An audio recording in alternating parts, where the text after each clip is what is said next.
A college student who plays hockey in Philadelphia is apologizing after a viral video showed him pushing a woman's empty wheelchair down a set of stairs at a crowded bar. Take a look at the video showing the student sitting in the chair initially, then rolling it back and forth, then pushing it down the stairs. The owner says he is shaken up by the incident. The wheelchair is damaged, but the owner is still able to use it. It's a little disturbing. To see something like that is just a disrespect to someone who's clearly not capable of doing the same things that he's capable of doing. Well, that student, Carson Briere, and his father, Philadelphia Flyers interim GM Daniel Briere, have issued apologies. Right now, it's unclear if the student will face any disciplinary action. The number of women who died due to maternal causes rose sharply in 2021. New data from the CDC showed more than 1,200 women died due to pregnancy or childbirth.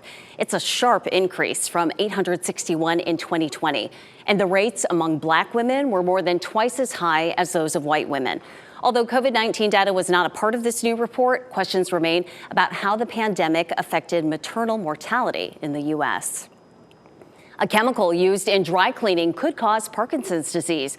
Researchers say there's evidence that connected trichloroethylene to the brain disorder. The solvent, known as TCE, is commonly used when dry cleaning clothes. It's also found in some household products such as carpet cleaners and cleaning wipes. Exposure to TCE is linked to a 500% increase for risk of the disease. Well, you might be surprised by the amount of additives in our food and the long-term effects that it could have on our health.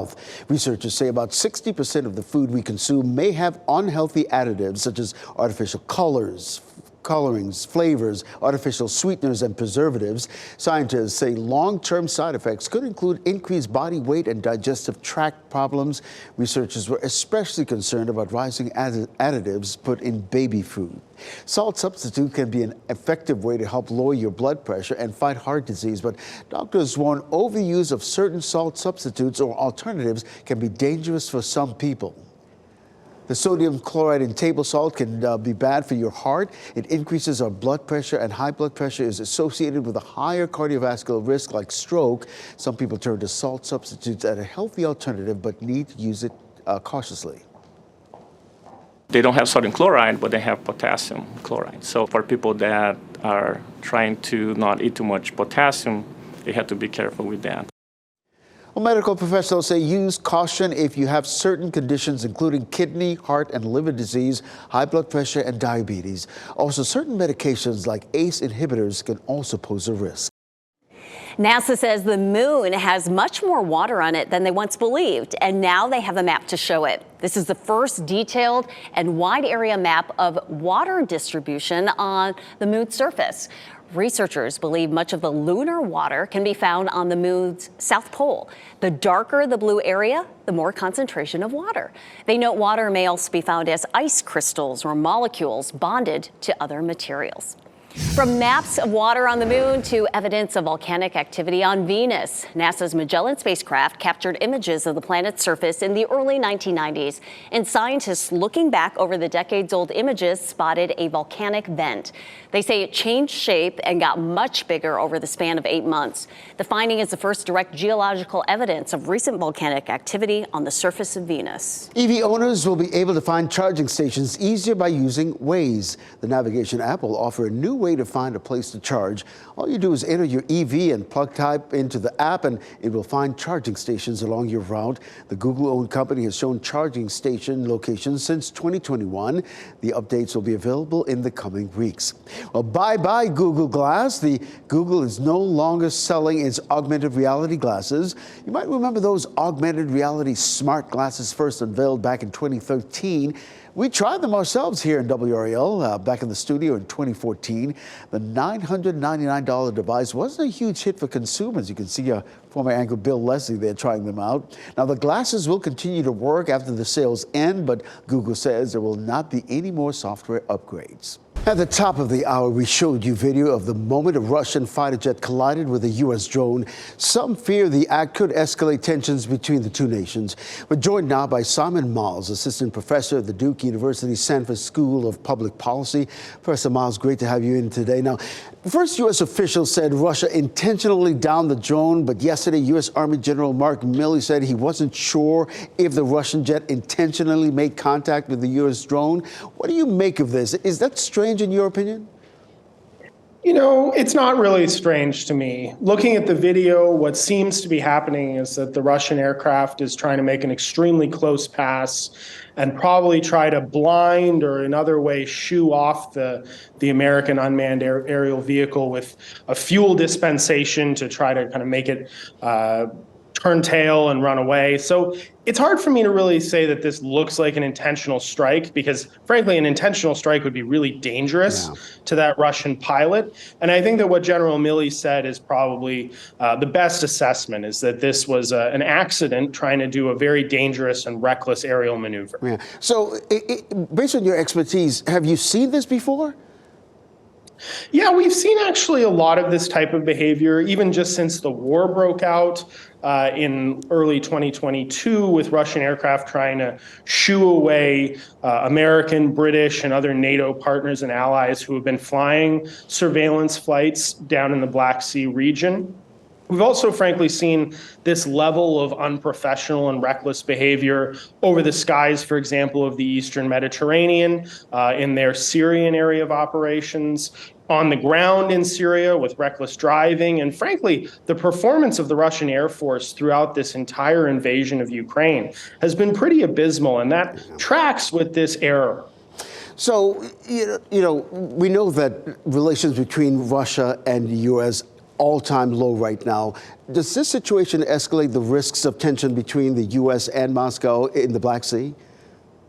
You know, I don't think so. The Russians have claimed that they are closing that airspace because of their war. And of course, the United States and the rest of NATO, and frankly, the rest of the world, is not really interested in what Russia would like in order to most comfortably prosecute their illegal invasion of Ukraine.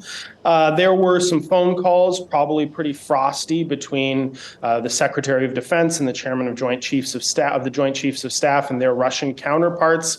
But frankly, this is a relatively minor accident based on foolishness, probably on the part of one Russian pilot who bit off more than his piloting skills would let him chew. In the grand scheme of U.S.-Russian relations, I frankly don't really see this being more than a little blip. Well, we're all hoping that's the case as well. Professor Simon Miles, we appreciate your time and perspective today. Thanks for having me.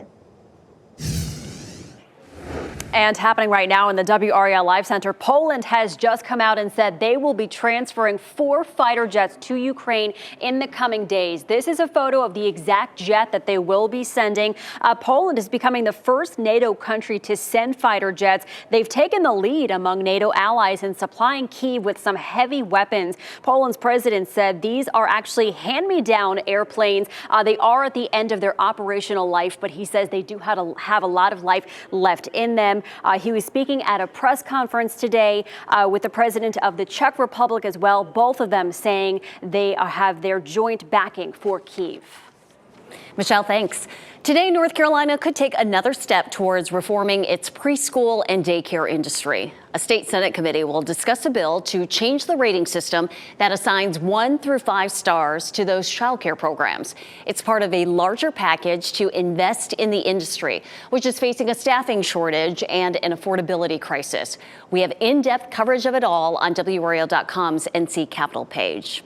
Governor Cooper is headed to several schools around the state to talk about his plan to fund them in the year ahead. The governor will be making stops in Rayford and Greensboro today. The visits come one day after he released his budget proposal. It includes an 18% pay raise for public school teachers. It would also fully fund the court-ordered Leandro plan, which aims to provide equitable education for students across the state. Now, Republican lawmakers have called Cooper's plan dead on arrival because of its cost, which tops $34 billion. Well, drivers in South Raleigh will get some help in years to come. The state DOT is planning a revamp of I-40 between US 1 and Lake Wheeler Road. WRAL's Brian Schrader has a look at the plan and why it might sound familiar to some drivers. We're out here on Trailwood over I-40 on the southwest side of Raleigh, and of course this is a busy section of I-40, a typical bottleneck for the morning and evening commutes But there is good news for drivers. The DOT is planning to add 1 to 2 lanes in both directions of I-40 between Lake Wheeler Road and US 1. And they're going to redesign that busy, tricky US 1 interchange. Construction is set to begin in 2025, but some drivers might have a sense of deja vu about all of this. They had to deal with the big headaches for 4 years out here when the DOT rebuilt this section of I-40 several years ago. This afternoon on WRAL News, I'll ask the DOT why it didn't include those new lanes in that last big project. In the meantime, you can look over the DOT's plans and leave your feedback for engineers. We have that link in our story on WRAL.com and the WRAL News app. In Raleigh, I'm Brian Schrader, WRAL News. This next story looks like an episode from the Netflix sci-fi drama Black Mirror. A new pop group is giving us a glimpse of musical acts of the future. Yeah, instead of human musicians, software developers have engineered a South Korean K-pop girl band that's exploding in popularity. Marion Rafferty gives us a closer look at this growing trend.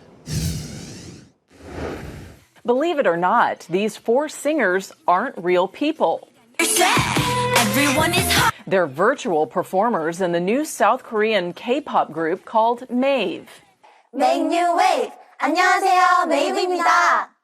Using artificial intelligence and motion capture technology, programmers are able to design and control each band member's facial expressions and body movements. 웨이브를 처음 봤는데 It was a little confusing to tell whether they were humans or virtual characters. It looked really real. Currently, MAVE is taking the digital world by storm. The band recently released their first album called Pandora's Box. A video of them performing their debut single was also broadcast on a local South Korean TV show. And one of their music videos on YouTube has already racked up more than 18 million views. Fans got very used to consuming K-pop culture online during the coronavirus pandemic, and they tend to stay longer on online platforms, so they are pretty interested in virtual idols. To help the band establish a loyal fan base and grow its popularity, the creators behind MAVE are trying to make them appear like human pop stars, creating videos and pictures of them in recording studios and dance rehearsals, and posting them to their social media accounts. 되게 신기했고 I use metaverse platforms with my friends often, so it's familiar to me, and I feel like I could become their fan. Leave a comment and share this video with your friends. With daily uploads, there will always be a conversation.